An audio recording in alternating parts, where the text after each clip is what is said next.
Presented by 6 regions. We have a total of about 57,000 members across the country. But because of COVID and the Christmas holidays and everything, we just selected each person from one of the regions, from the southern part. We didn't want our northern brothers to travel all the way here. Although they didn't like it, they wanted to come. Because of accommodation and so many things, we couldn't afford it. So we selected people from the southern part. Rice has always been a topical issue. So it's no surprise that we have the Ghana Rice Interprofessional Body mobilizing as many as 57,000 people to pay attention to such an important commodity. Let me say that the numbers as we have it today is that in 2008, when President Kufuor was leaving office, Ghana's rice production level was 100, and this was raised to 393,000 metric tons by 2013, courtesy of Professor Mills and John Mahama as Vice President then, courtesy of their efforts to pay attention to the agricultural sector. By 2016, when President Mahama was leaving office, rice production had risen to 475,000 metric tons in 2016. That was nearly 3 times the level of production as of 2008, when President Kufuor left office. We can fast track to the Planting for Food and Jobs era. The figures as we have it, the estimates that we have in 2020, says that our level of production now is 681,000 metric tons of rice as of 2020. 2021, we are yet to get the estimates. And that's just 1.4 times what the level of production was in 2016. It clearly shows the extent to which the different governments have paid attention to rice as a commodity. But let me say that before President Mahama left office in 2016, there was a huge drive to ensure that this country was self-sufficient in rice production by this year, 2021. In fact, it was 2020. And a lot of mobilization was done in terms of machinery. We had the Brazilian facility that brought in nearly 3,000 pieces of machinery to support rice and agricultural productivity. We also had a modernizing agriculture in Ghana project, which was a Canadian facility of $120 million US dollars. You all see the white pickups running in the districts. That was mobilized before President Mahama left office in 2016. And lastly, there was the what is now called the SAPI project, which is based in northern Ghana. That was money that was mobilized for livestock investment in livestock production because of the way the livestock subsector is behind. Also the GCAP. Yes, GCAP, yes, GCAP. So all these were resources mobilized to go into the Green Revolution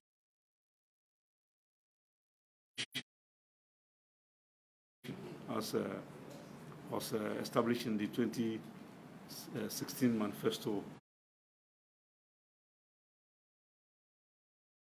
of the NDC. Unfortunately, we didn't win the election, and then we are where we are. So let me say that you are most welcome, and we are happy that you have found time during this festive season to make a courtesy call on President Mahama and to also have a chat with him over such an important commodity such as rice, which is so paramount in our food system as a country. Thank you very much and welcome. Let me thank Dr. Akubu for his analysis of what has been happening with rice production. when we were young, rice was eaten only at Christmas and festivities. It was not a staple in Ghana. The staples were our traditional foods, TZ and all that. But with westernization and, let me take this thing off so that you can hear me. With westernization and modernization, rice has become a very convenient food because it takes a very short time to cook and you can make your stews and things in advance. So when the parents come from work, and most families are working, the father is working, the mother is working, it is an easy food that you can make quickly so that the family can have a meal to eat. And then apart from that, it's become a very convenient food for fast foods. It's not easy to do fast food fufu or fast food banku or something. Our people are trying to do it, but it's not as easy as rice, you know. So rice has become a very critical commodity that we have looked at. And for me, coming from a family of rice growers, my father was one of the two first commercial rice farmers in Ghana and rice processors. My father was not only a rice grower, he also set up a processing plant and he bought all the rice from all the outgrowers. And so when Ghana was self-sufficient in rice production in the 70s, my father was a key factor in it. And so rice has always had a very, important place in my attention, even when I was president. And so I'll give them a bit of history. I went on, I think it was National Youth Day, to go and visit a young cocoa farmer. We had decided that I'll spend the day with him and go to his farm and then spend the day with his family. And so we had lunch together and all that. And it was close to where Nana was. And so they said, oh, there's this chief who was in America. He has left everything and come back. And he's investing in the rice industry. He wants you to come and take a look at what he's doing. And that's how come I met Nana. And so I said, why not? I mean, today I cleared the day. I've spent it with a young cocoa farmer. Let me go see what he's also doing. And when I went, he met me. Took me to a small rice milling unit at the time. He had invested his money and brought a rice milling plant. And he had gathered the youth in his traditional area and given them support to grow the rice. He himself was growing some of the rice. And then he buys it all of them. And then he mills it. And then the market women come and take it. And I said, I mean, for somebody to have this belief and come and invest his own resources to do something like this, you need support. So at the time I told him, I said, look, we're going to set up the Ghana Exim facility, and when we do, you should be one of those that must be supported. Unfortunately, our Ghana Exim came at the tail end, when we're leaving office. I don't know if you've got the kind of support that you need, but I mean, for somebody like you, you're one of those who should have got it. But rice has become an important commodity, and it's being grown in all the regions of our country now.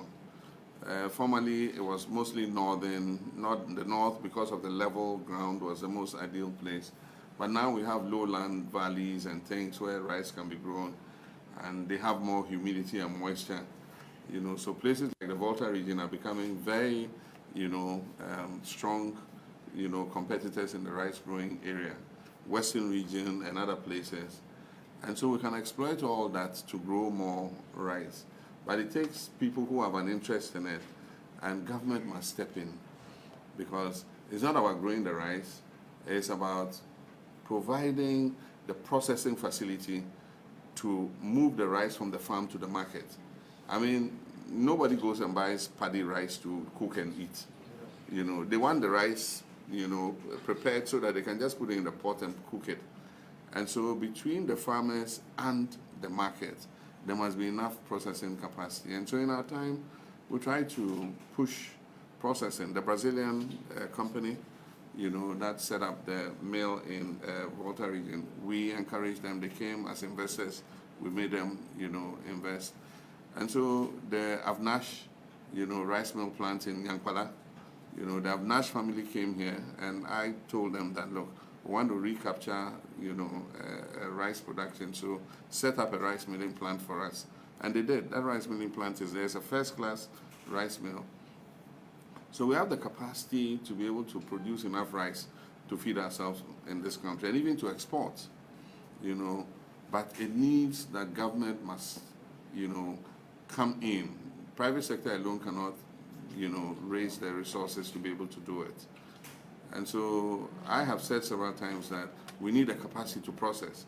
If you bring in the capacity to process, the farmers will rise to the occasion. Yes. Of course, fertilizer and things are expensive, but if they get a fair price, you know, for the paddy, and the millers to get a fair markup for, you know, processing and selling, it will be a win-win partnership, you know. And so I do think that, yes, planting for food and jobs is a good thing, you know, but we must look strategically at some crops for which, if we achieve self-sufficiency, it will help this economy. Right now, foreign exchange, our cedi is going down, the dollar is going up, and that is because of the amount of rice we're importing, the amount of palm oil we're importing, the amount of vegetable oils, the amount of chicken we're importing, and all this. And the point is, we have a comparative advantage to produce this. And so as president, my aim was to make sure that we increased local production and curtailed, you know, imports. And so if you remember, in the poultry industry, we put quotas, and we said that you must buy this amount of local chicken before we allow you to import foreign chicken. And the importers agreed. And so you must you must get a local poultry producer to sell that amount of poultry to you before you can import this amount. I mean, all that has been abandoned, and now the foreign chicken is coming in huge quantities a year. Some of the high-ups in government are the ones who are bringing all the frozen products. And the more frozen products in chicken and other things you bring, the more you reduce the employment in our system, because, I mean, how much does it cost to grow chicken? I mean, if every chicken we eat, it means somebody put frozen chicken from outside. It means we created the number of jobs that it costs to produce that chicken. And so until we begin to look at a self-reliance, you know, attitude, and also to look at import substitution for critical products, there are at least 6 or 7 products that we spend almost $2 billion every year importing. And can you imagine the number of jobs $2 billion will create in our economy if we were able to produce those things ourselves? So even without exporting oil and things, I mean, we got $2 billion entering this economy and producing jobs every year. It will be good. Look at Bronga Afo area. They produce a lot of eggs and poultry and things, and we just need to assist them in terms of processing. Because the last time I went to Bronga Afo, I said, nobody wants to go and buy a whole chicken and be walking to the house with the feathers and all that. And they say, hey, and then they go and boil hot water, then you pluck the chicken. I mean, the modern spouses, and I'm being very politically correct, if they want gizzards, they want gizzards. If they want drumsticks, they want drumsticks. If they want backs, they want backs. If they want wings, they want wings. If they want a certain quality of rice, they want that quality of rice. So it is for us to rise to the occasion and produce what the market wants. Now, they say they like perfume rice, but we have the seed. We can produce that perfume rice for them. And I've eaten a lot of the local rice, and I don't see the difference between the local rice and the rice from Thailand or from Vietnam or all those places. So for me, they say, when you're preaching in church and all your people are born again and converted, you don't have to talk much. I am converted, I'm one of you. And so I know the problems. I know the problems in your industry. Even harvesting capacity. The last time I went to the north and I visited a farm, they had used sickle to harvest the rice. And that's why you see me on some small tractor with this thing, what do you call it? A cutter in front of it. And I was driving it. We brought it in, and I wanted to test and see, because then it would stop them from using the sickle to cut. And it worked perfectly. It cuts the rice, it lays it to one side, and they just come and gather it, you know. So if we had those machines, and the machines were there, but the farmers could not afford, you know, and so give it to them on credit. let them use it and let them pay a little by little. Because these are one seasonal machines. You know, when they use it to cut the rice, the machine is packed until the following year when they plant again, unless they are doing multiple crops. But in the north, they have one season. So once they cut, that's it. So give it to them on soft terms and let them pay back. But then after they have cut, then threshing becomes a problem. And what I was going to say was, I went to a farm and they had cut the rice and they had piled it. And you know what they were using to thresh the rice? They were riding over the rice with a tractor. And so the tractor's back tie, they go over it and go over it and go over it, and it breaks the rice off. But the point is, it also breaks the grain. And so you get broken rice instead of whole grain rice, you know. So we know what the problems in there are. The problem is we need the political will, the knowledge, and the people on the ground, government support to help the farmers to be able to. We need to bring in combined harvesters. We need to bring in threshers. You know, we need to bring in milling capacity. And we should be able to, you know, feed ourselves with rice production. So you are welcome again. I want to encourage you, continue to produce as you're doing. And the last I heard that the agriculture minister said they were bringing some processing mills and all that. If that comes, I think that will enhance processing capacity. But we need more combined harvesters and good ones, not the ones that come and, I mean, there are some that are so poor quality. One season, they are not even able to work. You know, it just goes a few. They say it gets choked. You have to go and de-choke this thing, do it again. It will go. It gets choked. You know, I mean, there are places that have produced efficient combined harvesters that we know. You know, and so we should import those machines from those places instead of looking for the cheaper options. Yeah. So thank you, and welcome again. And Nana, well done. I've heard you a couple of times talk about it. That's the main reason why we came here. Personally, what you did in my village really helped a lot of women. The small field you saw me developing, we were able to develop it because of your help. And we were able to put over 30 women on the field to produce rice, and we are currently producing the rice on our field. Yeah. The Ghana Rice Interprofessional Body, or the rice industry in Ghana, is currently, we have progress in a way. I have seen a lot of fields being developed from the south all the way to the north by the members that we have.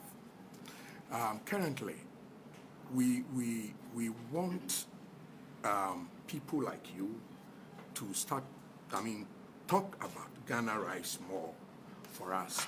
See, I've intentionally not to use the local rice. I use Ghana rice. So if you start using local rice, they think it's a poor quality, right? So we like to use Ghana rice. Yeah. Yes. Ghana rice is not being patronized by government institutions. If you go to programs, you see foreign rice there. Yeah. And I can tell you, currently, we have over 58, it's more, but the ones we have with our group, about 58 brands in the system now, that if you want a very beautiful rice in a nice package, you get them. Yes, we have almost about 58 of them in the system now. So Ghana rice has come a long way. Now we can compete with the Thailand and the Vietnamese rice. I had an opportunity to go to Thailand just to study what they do in rice, and I don't think they are doing anything different from what we are doing here. All that we need is a push. So today we came here to let you know that anytime you are doing anything, if you are going to donate rice, please call us and let us sell Ghana rice to you. Okay.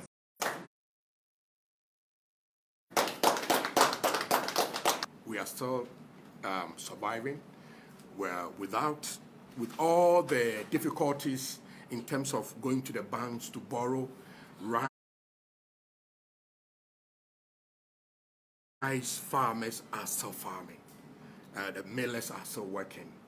For the past few years now, you've heard the millers talking about funds to purchase paddy. Paddy is very expensive. You need not less than 1 million cedis to even operate your small mill like the ones that I have. Just last week, I purchased a truck of paddy rice from Yendi. It cost me 60,000 cedis, 400 marks. So you can imagine if you want your mill to run 8 months in a year, you can imagine the amount of money you need. So we are here today to ask you to lend your voice in that area for us so that the rice industry will survive. It can create a lot of jobs if we do that. I can see from my village, I have about 8 people working in my mill, and indirectly the women on the field, I have about 30 women working on the field. So this is the magic the rice industry can do. So we'll appeal to you to speak more about the Ghana rice for us so that the industry can grow and it can create jobs. Thank you. Anytime I've seen Ghana rice, the price is lower than the imported rice. And so we're complaining of hardship. Let's buy Ghana rice because it's cheaper.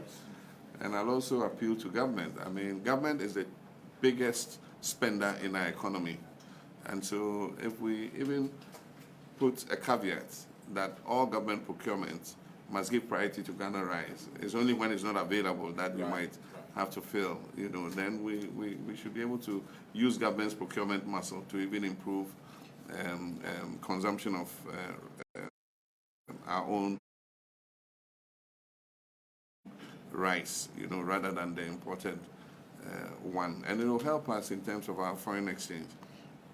Ghana is predicted that we're importing almost $700 million to almost $1 billion worth of rice every year, because of course our population is growing. In our time, we brought it down to